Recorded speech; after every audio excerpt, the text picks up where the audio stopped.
M Rao साहब से मुलाकात हुई, काफ़ी लंबी मुलाकात हुई, काफ़ी अच्छी चर्चा हुई।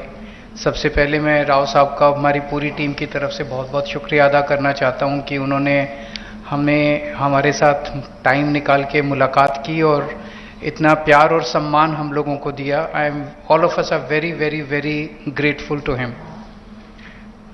हमने अपनी पूरी बात उनके सामने रखी और जैसा भी उन्होंने कहा कि दिल्ली के लोगों को न्याय दिलाने के लिए वो, उनकी पार्टी और उनकी पूरी सरकार दिल्ली के लोगों के साथ है।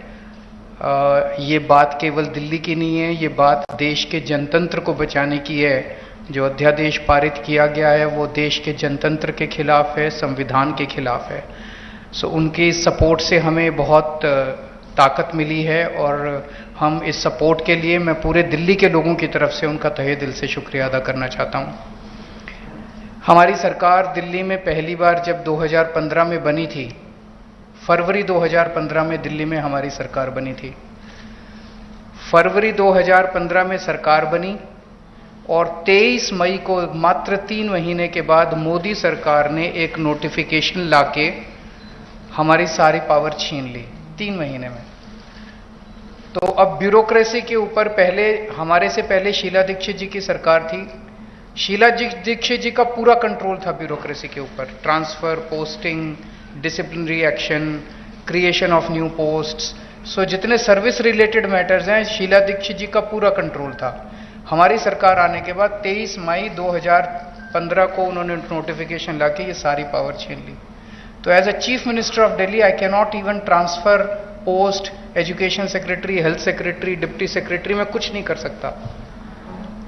वो सारी पावर छीनने के बाद 8 साल तक दिल्ली के लोगों को उन्होंने अपंग करके रखा। हम दिल्ली के लोग 8 साल तक कोर्ट दर court, high court, supreme court लड़ते रहे। 8 साल की हमारी लड़ाई के बाद 11 मई को, अभी पिछले कुछ दिन पहले, सुप्रीम कोर्ट की संविधान कॉन्स्टिट्यूशन बेंच ने, 5 जजों ने मिलकर 5-0 से दिल्ली के लोगों के हक में फैसला दिया। 8 साल की लड़ाई के बाद दिल्ली के लोगों को न्याय मिला कि उनकी चुनी हुई सरकार को काम करने का अधिकार मिला। हमें 8 साल लग गए उस नोटिफिकेशन को कैंसिल कराने में और न्याय लेने में। उसके 8 दिन के अंदर 11 मई को ऑर्डर आया सुप्रीम कोर्ट का। 19 मई को मोदी सरकार ने ऑर्डिनेंस लाके सुप्रीम कोर्ट के ऑर्डर को निरस्त कर दिया, पलट दिया। पूरे देश भर में लोग कह रहे हैं कि जिस देश का प्रधानमंत्री सुप्रीम कोर्ट को नहीं मानता, सुप्रीम कोर्ट के आदेश को नहीं मानता, फिर न्याय लेने के लिए लोग कहां जाएंगे? अगर देश का प्रधानमंत्री कहता है कि मैं सुप्रीम कोर्ट के आदेश को नहीं मानता और कानून लाके वो आदेश को पलट देता है, तो फिर तो न्याय के लिए कोई जगह नहीं बच जाती है। कहां जाएंगे फिर लोग न्याय लेने के लिए? फिर तो कोई अंतिम चीज ही नहीं है। वो प्रधानमंत्री जी कहते हैं मैं नहीं मानता सुप्रीम कोर्ट को, ऐसे देश कैसे चलेगा? ये तो बिल्कुल गलत है। अब ये अध्यादेश लाके वापस सारी पावर छीन ली। तो एक तरह से, जैसे अभी राव साहब ने बिल्कुल सही बोला, ये अध्यादेश दिल्ली के लोगों का अपमान है, घोर अपमान है। एक तरह से प्रधानमंत्री जी ये कह रहे हैं कि तुम जो मर्जी सरकार चुनो, मैं उसको काम नहीं करने दूंगा।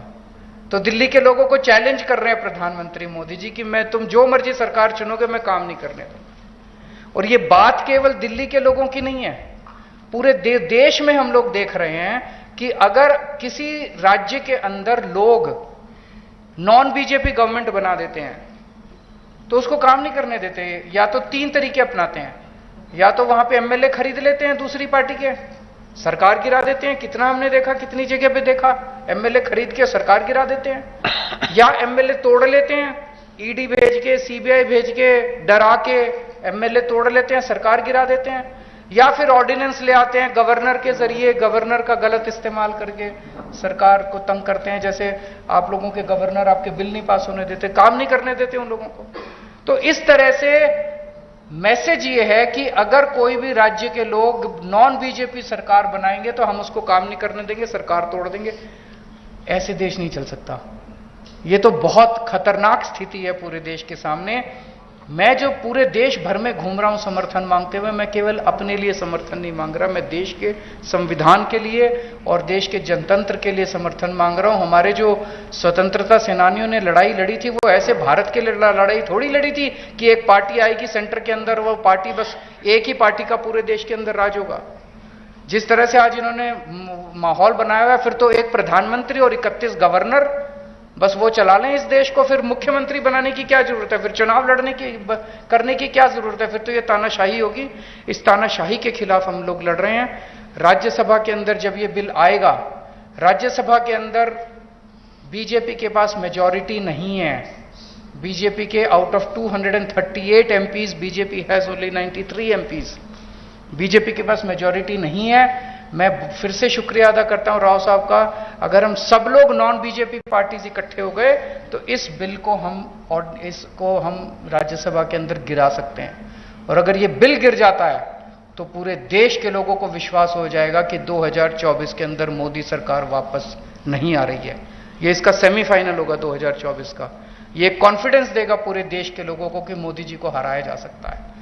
तो ये जनतंत्र को बचाने की लड़ाई है, देश की आजादी को बचाने की लड़ाई है। बहुत बहुत धन्यवाद, बहुत बहुत शुक्रिया।